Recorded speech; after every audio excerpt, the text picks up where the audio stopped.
Ram has a new pickup on the horizon, and it will be called the Rampage. But, of course, you knew that after the numerous stories dedicated to this model, joined by a set of very revealing teasers released last week. What you didn't know, however, is how it looks in the real world.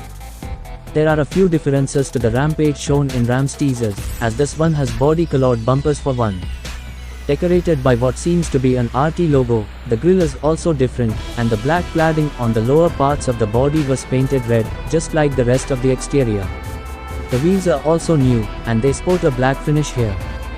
The cockpit has only partially opened to the camera, revealing the rotary gear selector, multifunction steering wheel, Ram-branded leather seats, and widescreen infotainment system.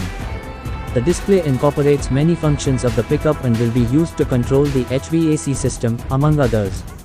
Nevertheless, the large display and the leather upholstery will likely be reserved for the upper specs. Ram also spoke of suede-like material wrap around the door cards. Sharing its underpinnings with the Jeep Compass, the Ram Rampage will pack a 2-liter turbocharged 4-cylinder gasoline unit. In the Wrangler, the mill develops 270 horsepower 400 Nm of torque. Nevertheless, the new small truck's output and thrust could differ.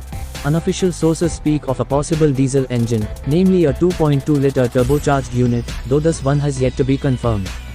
The same goes for the alleged plug-in hybrid offering that will reportedly join the powertrain family.